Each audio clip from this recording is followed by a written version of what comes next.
Hello friends, AICTE advance tech में आपका स्वागत है।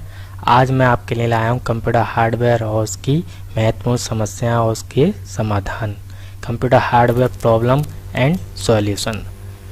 तो फ्रेंड्स, आज हम आपको हार्डवेयर की जो मेनली प्रॉब्लम आती हैं जिसकी वजह से आपको अपने सिस्टम या लैपटॉप को ले जाना पड़ता है किसी शॉप पे, तो आज मैं आपके सामने वो शेयर करूँगा जिससे आप उस प्रॉब्लम को दूर करिए और अपने घर पे ही आप उसको सही कर सकते हैं और अपने सिस्टम को रन कर सकते हैं। तो शुरू करने से पहले दोस्तों, मेरी आपसे रिक्वेस्ट है कि अगर आपने अभी तक मेरे चैनल को सब्सक्राइब नहीं किया है तो प्लीज़ उसे सब्सक्राइब कर लीजिए और शेयर करिए और लाइक करिए। तो दोस्तों, सबसे पहले हम शुरू करते हैं इसमें प्रॉब्लम्स क्या आती हैं। तो सबसे पहली जो प्रॉब्लम आती है वो आती है हमारे मॉनिटर का डिस्प्ले का कलर का बार बार बदलना। यानी मॉनिटर जो हमारा होता है उसके डिस्प्ले का कलर कभी रेड हो जाएगा, कभी ब्लू हो जाएगा, कभी ग्रीन हो जाएगा, इस तरीके से कोई प्रॉब्लम आती है।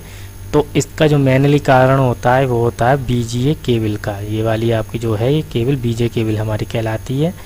तो इसका क्या होता है कि इसको आपको चेक करने के लिए आप अपने सिस्टम में लगती है एक पार्ट और एक पार्ट आपके मॉनिटर में लगती है। तो दोनों को आपको देखना है कि ये कहीं लूज़ तो नहीं है। अगर ये लूज़ है तो आप इसे टाइट करके दोबारा मॉनिटर को ऑन करके चेक करिए।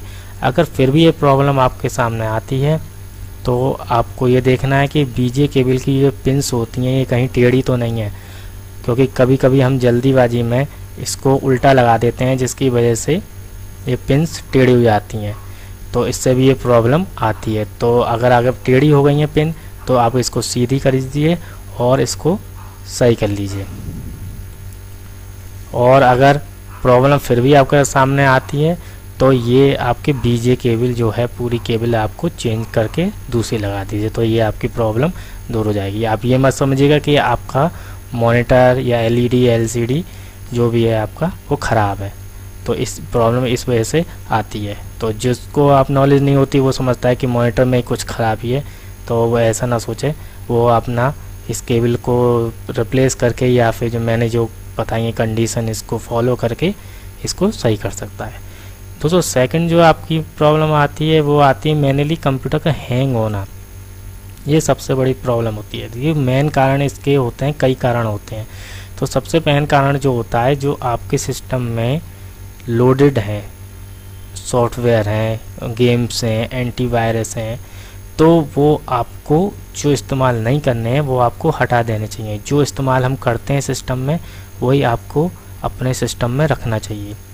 सबसे ज़्यादा जो इसमें प्रॉब्लम आती है वो आपको होती है, किसी को नॉलेज नहीं होती कि वो एंटीवायरस दो लोड या तीन लोड कर लेता है कि मेरा ये एक्सपायर हो गया तो मैं इसको कर लूँ, तो इसको करने से भी आपका सिस्टम हैंग हो जाता है। तो हमेशा एक ही एंटीवायरस को आपको रखना होता है, कि ये नहीं है आप 2-3 सिस्टम में डाल लीजिए एंटीवायरस, ऐसा नहीं, एक ही डालना है। इसके बाद आपको जो अननेसेसरी गेम्स हैं, सॉफ्टवेयर हैं, उनको हटा दीजिए। इसके बाद आपकी प्रॉब्लम दूर हो जाएगी। अगर इसके बाद भी आपको नहीं होती है प्रॉब्लम तो आपको एक न्यू विंडोज़ इंस्टॉल करनी पड़ेगी फॉर्मेट करके। अगर उसके बाद भी अगर हैंग हो रहा है सिस्टम तो प्रोसेसर के ऊपर लगे फ़ैन को निकाल कर उसकी धूल को साफ़ करके दोबारा लगा दीजिए, तो इससे आपकी 100% हैंग होना बंद हो जाएगा। क्योंकि मैनुअली आपकी यही प्रॉब्लम होती है जिससे सिस्टम आपका हैंग होता है। कभी कभी ये भी होता है, कुछ केस में मैंने देखा है कि हार्ड डिस्क के ख़राब होने से भी ये प्रॉब्लम आपके सामने आती है। तो आप इन चीज़ों को फॉलो करिए और आपका ये सॉल्यूशन हो जाएगा। अगला जो आपका आ रहा है प्रॉब्लम, वो आ रहा है कंप्यूटर में करंट या शॉक का लगना। तो ये जो होता है मेन कारण जो उसका होता है, जो आपकी पावर केबल होती है CPU से जो बोर्ड में जाती है, इलेक्ट्रिक बोर्ड में, वो 2 पिन का होता है मोस्टली। 2 पिन का आप कभी भी ना ख़रीदें कनेक्टर या केबल, और हमेशा 3 पिन का कनेक्टर वाली केबल का यूज़ करें। अगर 3 पिन का कनेक्टर केबल लगाने के बाद भी आपके सिस्टम में करंट आता है तो जिसमें से आपकी इलेक्ट्रिसिटी बोर्ड जो आपका है, जिसमें से आपको इलेक्ट्रिसिटी मिल रही है, उसको आप चेक कराइए, उसके वायर को चेंज करिए, क्योंकि उसमें अर्थिंग की संभावना रहती है। उसके वायर चेंज करने से आपकी ये प्रॉब्लम दूर हो जाएगी। तो अगला जो आपका प्रॉब्लम है वो है आपका कंप्यूटर में अर्थिंग का आना। अर्थिंग आने के लिए कैबिनेट में अर्थिंग आने का कारण कैबिनेट के अंदर मदरबोर्ड का कैबिनेट से टच होना है, यानी कि वो कहीं ना कहीं कैबिनेट में मदरबोर्ड का टच हो रहा है कोई पार्ट, जिसकी वजह से उसमें अर्थिंग आ रही है।